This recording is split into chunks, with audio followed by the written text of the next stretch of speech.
Having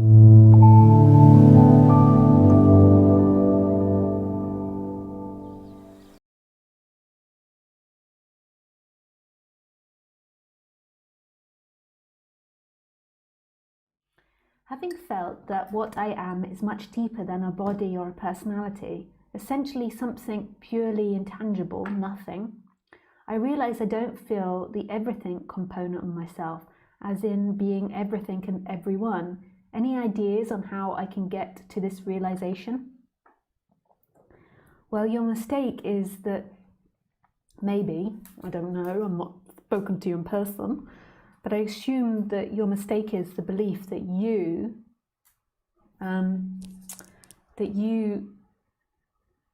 had this realization of nothing, that you get the nothingness, whereas who gets the nothingness? Like, who sees that? Like, if you think that you get it, then there's you in relationship with that understanding or that getting or that seeing. There's still something that's separate from it. So to know the nothingness, you by default know the everything, but it doesn't belong to someone. Like, it doesn't belong to you. Like, who? Who?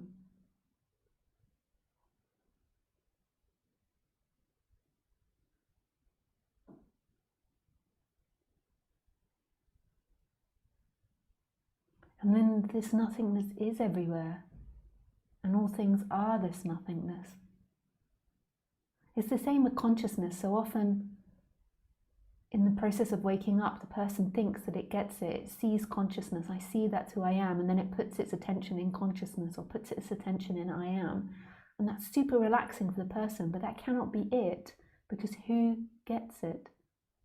It's understood when that person moves out of the way, and it's known beyond you, not as not as an idea, not as a concept, not as something you've got, but as itself. And it's kind of like an energetic shift, but not an energetic shift from someone. What? That's impossible. I feel confused in regards to the component of no self versus the true self. If there is truly no self whatsoever, is it simply beingness floating in empty space? And that's what my everyday life has been for as long as I can remember, something occurring but not occurring to anyone. Yeah, but it's located. So if you imagine a dream at night, like if you didn't have a location in which the dream was looked at through, so if you had a dream that you're walking along a beach, the moon was shining and the stars were glittering, and you didn't have a location that you were looking from, how would you see it? And if you were filming a film, but you didn't have a location in which the camera was filming from, like how would it be seen? Like the way that this dream works is there has to be a location, an object in which this life is looked at through. Otherwise, there's just everything, and then there wouldn't be any looking. So consciousness looks through the body-mind, so it does have a location. In death, when the body dies, like consciousness goes back to everything, but then there's no more dream. More than likely the dream appears again and it starts again, but if consciousness wasn't looking through an object, then it would be death. What happens in the waking up is this realization that you are consciousness and consciousness is everywhere, and there's an energetic shift from being limited to not being limited, but it's still looking through this body. So you could say there is still some identification with the body and the character. Like I still feel like there's some identification with Lisa. If there wasn't, then there wouldn't be the possibility of functioning. Some teachers teach that they get to the stage where there's absolutely no identification with the body, mind, the character, and I don't know what they're talking about, because it doesn't seem possible while there's still life appearing. Whether it's because I don't understand them and I'm not understanding what they're trying to communicate intellectually, or that they're more advanced and it's something that I've not experienced, or that they're just communicating in a bit of a like not very intellectually clear way. And maybe I used to say that in the beginning because it's not like you have this energetic awakening and then there's a manual, because it doesn't make sense in intellect. So in the beginning, maybe I would say there's absolutely no identification left, and I can also see how that made sense intellectually kind of at the time, but it's not like you get a manual of how to teach this correctly, because it doesn't make freaking sense. When I had this big awakening in Bali in 2011, like my mind just went a bit crazy for a while. Like it just doesn't make sense as to what teachers say. Like none of the teachings fully make sense. And I remember my mind being like, so which one is right? And then I was like, oh, this is all bullshit. Like the mind just trying to find something to think about.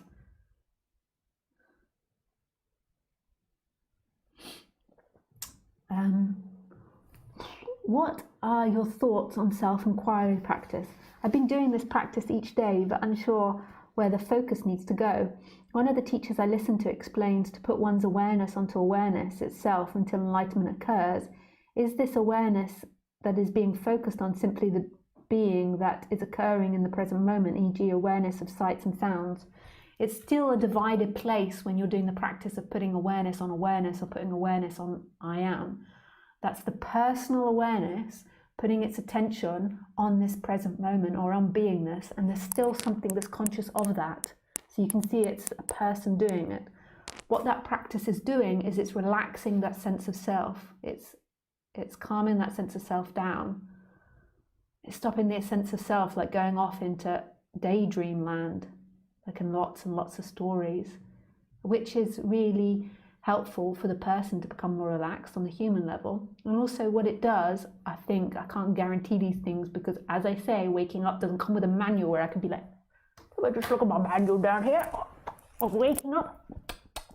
266. Oh yes. It doesn't come with that. So what I assume happens is that when the person becomes more calm, there's more of a sense of this mystery. Like if you're deeply suffering and deeply contracted, then how can you hear that life is free, that life is magical, and that this is freedom? Like there is no room for resonance. There's no ability to resonate with that the life is small and contracted and suffering and bad or good or whatever it is. Like, so if you imagine somebody that's not into this subject and they're just totally identified with life, like you sort of talk to them about this subject and they would maybe get angry or defensive, or it wouldn't even sound like anything to them.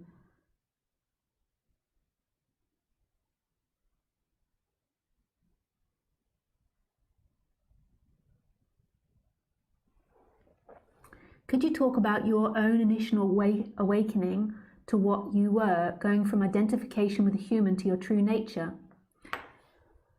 Yes, I can, but just as something for you, Tim, to just reflect on is to ask yourself and to look is that with these questions, where are these questions coming from in my body? Like what is it that I'm trying to get here? But just so you're conscious of what it is that you're trying to get with these questions, because you always get what you want. So just being conscious of what you want. But the thing is, you always get what you want, but often you don't know what you're wanting, and who is it that produces the wants? No one. So wanting just appears, and then there is a getting of that wanting. And the person always is like, no, that's not the way it works, Lisa. I don't want everyone to have coronavirus. But just think about like what society focuses on so much is fear, and it does focus on these things. If you look at films, a lot of TV shows, a lot of them is about an apocalypse or a catastrophe happening, and people are fascinated by this. And there is this like fear in people of society. And when you really examine that thought process, is even though you're saying you don't want it, like I don't want this to happen, I don't want it to happen, in a way your constant obsession with it is bringing it towards you. You're giving it energy. Like the don't want is kind of like bringing it, it's kind of becoming a want. So it's like, so it's not like you can say that you want it like overtly, it's like unconsciously you're calling it towards you, you're putting your focus on it, or society is putting its focus on it. If you look at the news,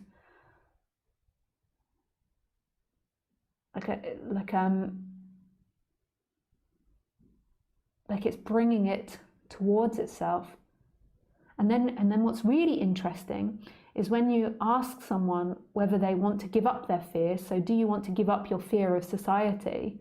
They often don't want to give it up because they're attached to that fear. So in a way, they want that fear. It's really interesting. I noticed that with, don't want to get too personal about my story, even though I'm most probably so personal in the past, but I noticed that with like some issues that I had with men, is that when like pain was coming up or difficult stories was coming up with men, there's like a part of me that doesn't want or didn't want, and maybe still doesn't want to fully give up that story, like because it believes it's true. So for example, like maybe there's a part of me that thinks that exposing yourself on the internet can have a dangerous side to it.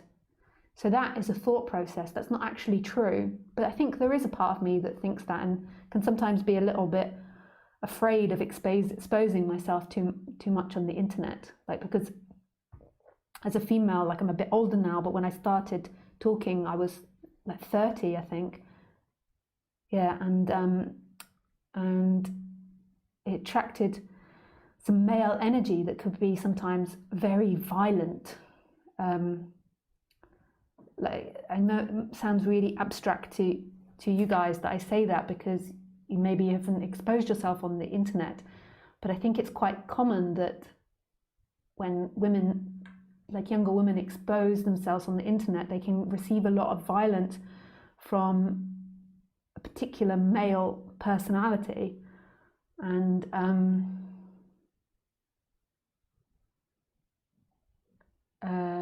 that's all thought processes though.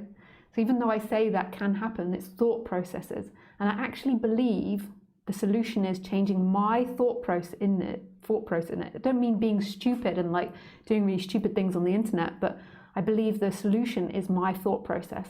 And there is a part of me that when I think about it too much, there is fear that arises in my body.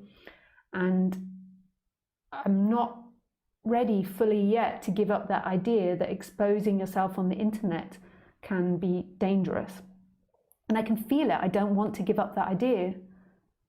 So in a way, I want to hold that idea to me. So I'm attracting this energy. Like, it's so much better than when I first started. Like, I had to really become conscious of like women's ideas towards men, and what it is to be a woman, and what it is to be a woman that's like using her intellect in a way, and talking about philosophical things. Like if I was acting more traditionally female, then there would be a different response.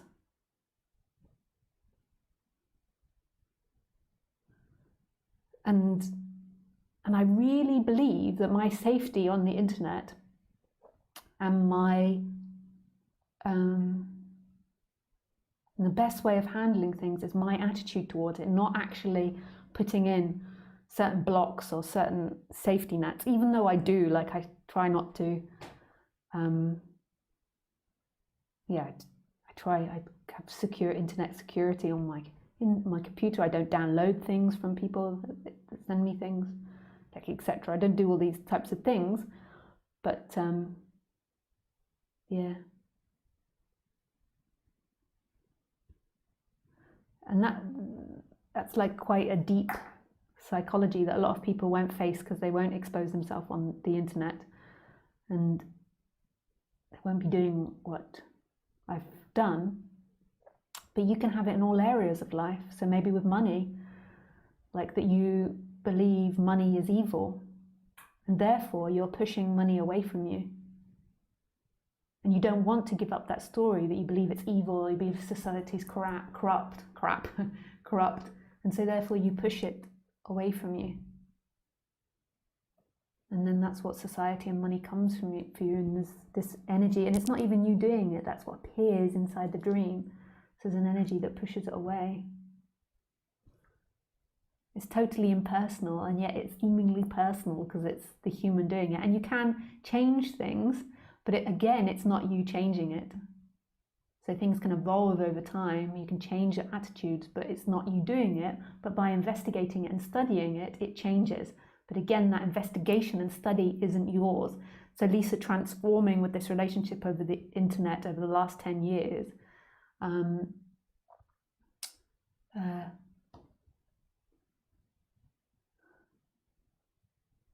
isn't my doing, it's life's doing.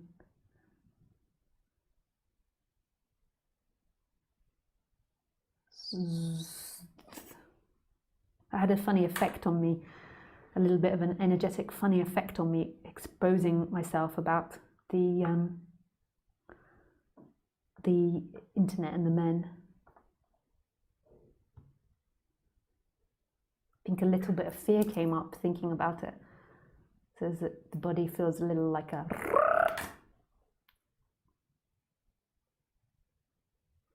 And it's not fear, it's also like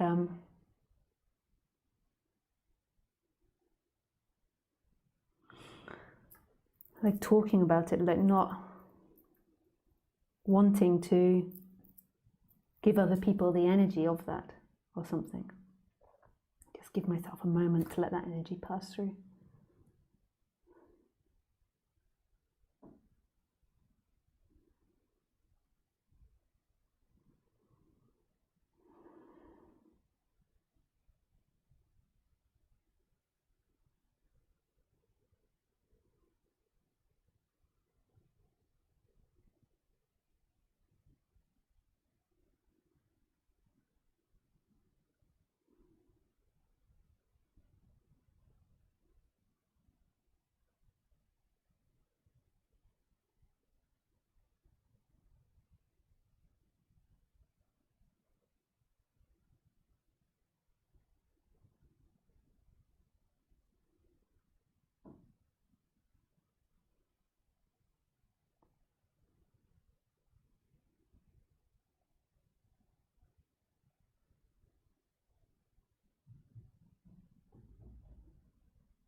Okay, next question.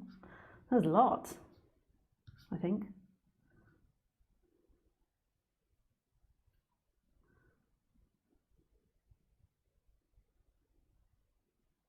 See, so what just happened to me about the fear and the men. I'm not enlightened on the human level. So a lot of people get the idea that on the human level that you become totally unresponsive and don't have any conditions left. I still have conditions left inside my body. And I'm sure that I sometimes have old seeking patterns that arise of ways to deal with it, like pushing something away, or avoiding something. And these are patterns inside the body. Yes.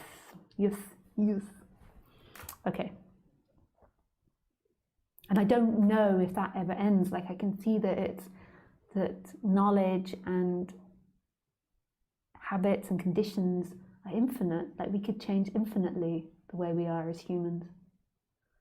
Like I'm sure if we really unconditioned ourselves on the human level, or reconditioned ourselves on the human level, that we could conquer death, that we could conquer having to eat or breathe or all these types of things, that we could walk through walls or go back in time. We can't do that.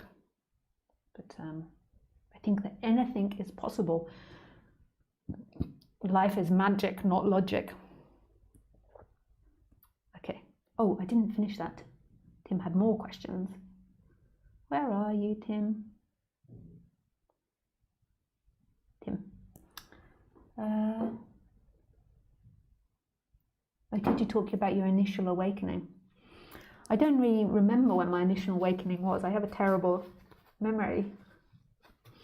It could have been in my teens, or it could have just been that my whole life I had a predisposition towards this subject.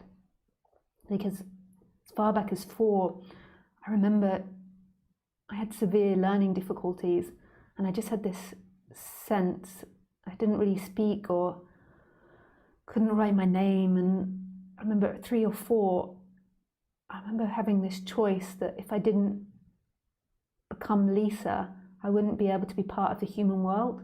And I remember that really clearly, that I had to become Lisa in order to be part of the human world.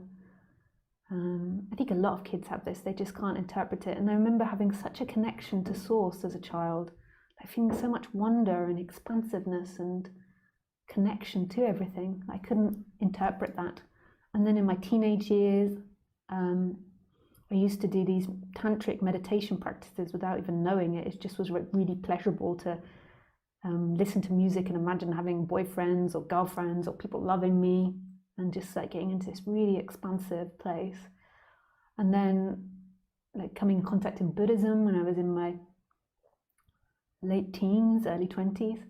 And then like art, even in my teenage years, connecting with art and just having expansiveness.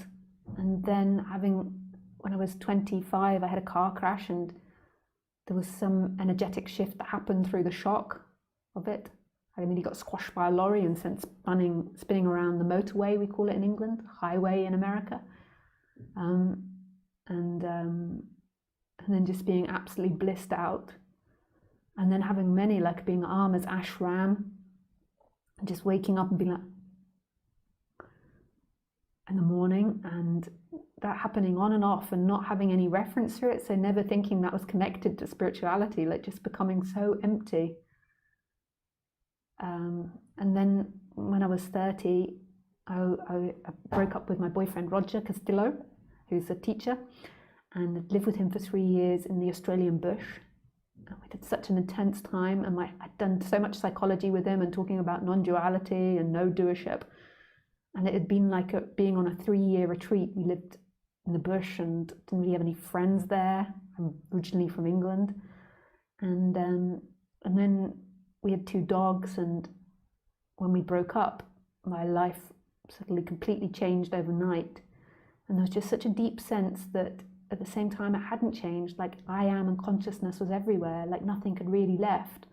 And there'd be these deep senses of loneliness, you know, when you break up with your partner, and then this other sense that I never left him, he never left me, I was always with him, because who he truly was I am and consciousness. Same with my dogs and my home. And then this like really massive energetic shift happened when I was sitting in a cafe in Bali eating banana fritters. And it kind of pulsed like really intensely, where I totally disidentified at moments from the body. I couldn't even function. It was just like love and vibration and expansiveness, and there was no center. And that sort of pulsed in and out, and then sort of came to a middle way where I could still function and sort of be the character, but also this connection to Source. And that's never really shifted back, and it transformed my personality structure. It made me way more balanced. I think I maybe was a quite unbalanced person, but maybe not. Maybe humans are quite unbalanced, and I just can't see it now. I can't really remember. And it sort of balanced me out. I still have neurosis, like I just talked about with the fear of the men, but it's a lot easier, my neurosis, and my personality is a lot nicer, but I still do stupid things sometimes and mean things sometimes, and can be a silly billy, can still argue get annoyed, get grumpy. But there's something else that's here that's so magical. Yeah. I've heard many too. So the last bit of the question. Why do you think enlightenment brings more peace, quality of life, being that it attains? Because you're not, there's a knowing of reality. Like when you're solely identified with a person, you're lost in a dream that's not true. And that's like being totally gaslighted. Like, it's always changing, you can't find home. And so waking up, you have this connection to source and you know what's real, even though there is a part of you that's still connected to being human as well, and having a human experience. There's something that knows truth or reality. I've heard many teachers talk about the fact that my true nature has existed long before I was born, and are the past things I remember simply a result of the awareness of human memory? Yeah. When your memory dies, they will die, unless you've told them to other people, and then they'll live on in other people. Yeah, you as a memory, you as an idea that comes with complex thinking. It's not reality, not reality. And that's where the suffering comes, this identification with it and belief that that is solely who you are. That's an appearance in who you are. Who you truly are, that which is always here, is this empty looking and this sense of beingness. Yeah, oh, Felice is not here. Okay, thanks, Tim.